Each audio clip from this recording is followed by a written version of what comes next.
আমাদের আজকের এই অনুষ্ঠানে দুজন অতিথি রয়েছেন যারা দুজনেই আমেরিকান নাগরিক।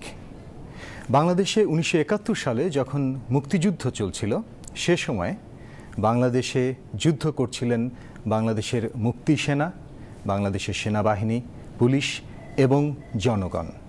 কিন্তু সে সময় পাশাপাশি আন্তর্জাতিক মঞ্চে আরেকটি যুদ্ধ চলছিল যেখানে বাংলাদেশের পক্ষে কথা বলছিলেন বিভিন্ন দেশের মানুষ, ইউরোপে এবং আমেরিকায়। আমেরিকায় দুজন নাগরিক যারা আরও কয়েকজনের সাথে মিলে এই ক্যাম্পেইনে অংশ নিয়েছিলেন, তাদের মধ্যে রিচার্ড টেইলর এবং ফিলিস টেইলর আজকে আমাদের এই অনুষ্ঠানে উপস্থিত আছেন। তাদের কাছ থেকেই শুনতে চাই কিভাবে তারা সেই 1971 সালের ভয়াবহ সময়ে বাংলাদেশের পক্ষে আন্তর্জাতিক সহানুভূতি এবং মানুষের মধ্যে জনমত সৃষ্টিতে সাহায্য করেছিলেন, কিভাবে তারা যুক্তরাষ্ট্রের পররাষ্ট্র নীতিকে পাকিস্তানের পক্ষে কাজ না করার ক্ষেত্রে সাহায্য করেছিলেন। চলুন পরিচয় করিয়ে দিই আজকের দুই অতিথির সাথে। Phyllis Taylor and Richard Taylor, welcome to our show. Thank you for having us. In 1971, you became involved in a campaign, and that was for Bangladesh, the independence of Bangladesh. And you have written a book called Blockade that describes what happened, what was happening at that time in this country and how you supported the cause of Bangladesh. Can you give us an idea about how you became involved in that campaign? Well, in that summer, we heard in news reports about the massacres that were going on in what was then East Pakistan by the Pakistani army, and we were horrified, but we didn't know what we could do. Then we found out through a news report that our own government was sending a lot of military aid to West Pakistan, but we're saying, no, we're horrified also, we're not sending any. So it's a big secret in a sense that was happening. So we wondered, well, how could we expose this? How could we bring this to light? Because the American people would not like it if they knew that we were sending military aid to a dictatorship.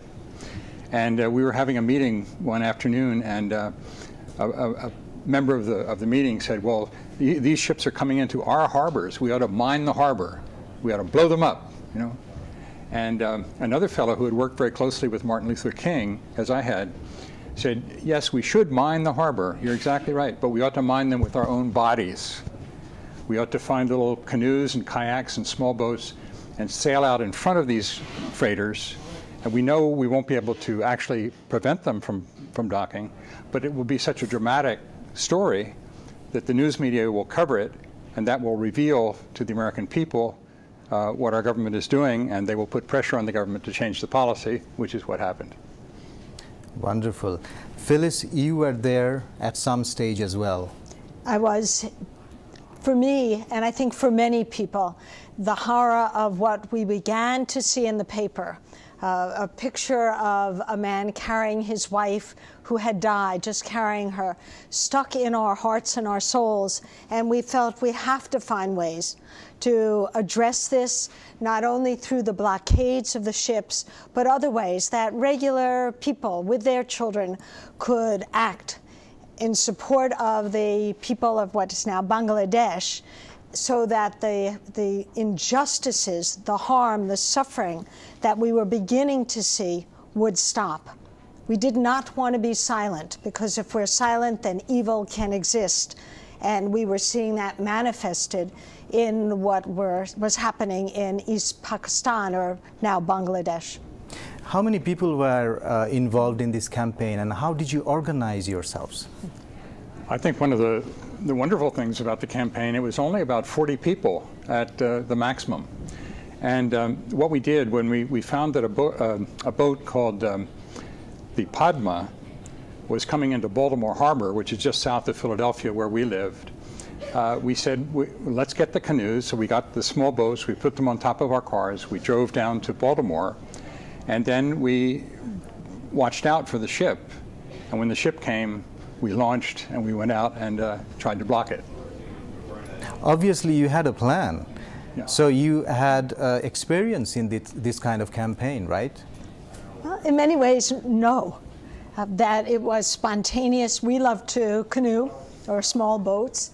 And it made sense, as Dick was saying, that rather than use military force, we would use the force of goodness in the canoes and go out in front of them. But a lot of what developed, not only with the blocking of the Padma, but the blocking of another ship called the Al Hamadi, who came into Philadelphia, a lot of the other things that were done that people don't know about, that's what kept the pictures in front of the U.S. people. Right. And that's what made pressure on the U.S. government to say we do not support what is going on in Bangladesh.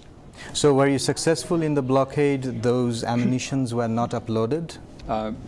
We were, in the long run, because we were able to cut off any kind of loading of military goods on those ships. And we got that through working with the longshoremen. And we spent a lot of time explaining to the longshoremen what this was about. And so when they understood it, they refused to load military equipment on these ships. We also, using the media, had a friend draw the outlines of a huge mural with 7 panels showing the ships being loaded here and ending up with people in sewer pipes of the refugees who fled and the genocide. And we painted these murals week after week in the center of Philadelphia. And people would walk by and say, "What are you doing? What are these things?" And we had little leaflets that we could hand out to people saying, "This is what's happening in this country of East Pakistan." And we as Americans have to speak up against this. And you got married in 1963, Right. and you had children at that time in 1971, right? Correct. And still you managed to do this. And you had children at that time. How did you do that? Well, I think trying to be responsible parents and responsible to the children of the world. Going out, at least in Baltimore, Dick went out in that instance, and I was home with the children. Then we tried to alternate some of that later on, so both of us were not in that kind of harm's way. But we brought our children down to the demonstrations. Our children are well trained in how to be nonviolent and demonstrators, even as small people. So when we were painting the murals, the children were down there with us. Down at the docks, the children might be down with us. Because I really do think, and I think we both feel, that we need to be responsible to our families, but we have to expand that to the children and the parents of the world.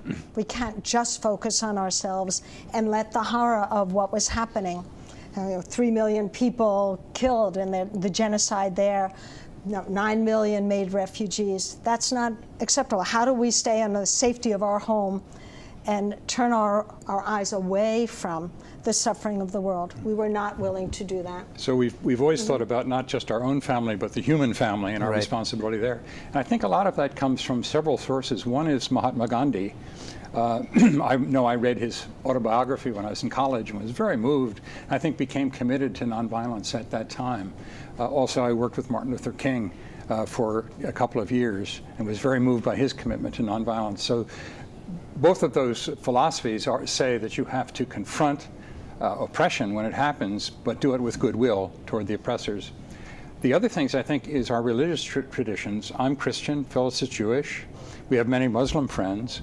And in all of our traditions is this call to social justice. In the book of Isaiah, it says, "Seek justice, correct oppression, defend the fatherless, plead for the widow." And I think that's what all of us were trying to do, to live out of those religious traditions. So these are the fundamental values that you believe in. Yeah. And I also say, coming from a Jewish point of view, and the Holocaust, which wasn't that pushed away in 1971 when the full horror of it came out in 1945, what people said is, where was the world when so many people were being herded and killed in the camps? Where was the world? We need people to speak up. And I think both of us feel very strongly that if people are silent in the midst of injustice, then how do we confront our higher power, whether we call that Allah or Christ or Hashem, that's fundamental. We cannot be silent while injustice goes on. Have you ever visited Bangladesh? No, unfortunately, we have not. Do you follow stories of Bangladesh on media? Whenever it's in the media, yes, certainly. We do, and we read about it, and we try to find movies about it. And we fantasized if we ever went to Bangladesh, what would we like to see? But our hearts are tied up there now. Thank you so much, Richard Taylor and Phyllis Taylor, for your time and for coming here. Thank you. Thank you, our privilege. Actually, we are honored that you have come to our studio today, and I hope that people of Bangladesh, they will appreciate what you have done for the country. Thank you. কথা বলছিলাম দুই মুক্তিযোদ্ধা Richard Taylor এবং fleece টেইলরের সাথে। বাংলাদেশে 1971 সালে যারা যুদ্ধ করেছেন, যারা শহীদ হয়েছেন, যারা আহত হয়েছেন, যারা বিভিন্নভাবে যুদ্ধ করেছেন, বিভিন্ন ফ্রন্ট থেকে যুদ্ধ করেছেন, তাদেরই দুই সহযোদ্ধা আমেরিকান এই দুই নাগরিক রিচার্ড টেইলর এবং ফিলিস টেইলর। তারা তাদের কাহিনী বললেন। বল্টিমোর হারবার থেকে এই ওয়াশিংটন থেকে 1 ঘন্টা লাগে এই বল্টিমোর হারবারে যেতে, বল্টিমোর বন্দরে যেতে, যেখান থেকে জাহাজে করে সেই সময়কার পাকিস্তান সামরিক জান্তার জন্য আমেরিকা থেকে অস্ত্র যাচ্ছিল, তাতে বাধা দিয়েছিলেন, প্রতিবাদ জানিয়েছিলেন কয়েকজন নাগরিক। তাদের মধ্যে ছিলেন রিচার্ড টেইলর এবং ফিলিস টেইলর। তাদের প্রতি শ্রদ্ধা জানিয়ে শেষ করছি আজকের অনুষ্ঠান। আহসানুল হক, ভয়েস অব আমেরিকা, ওয়াশিংটন।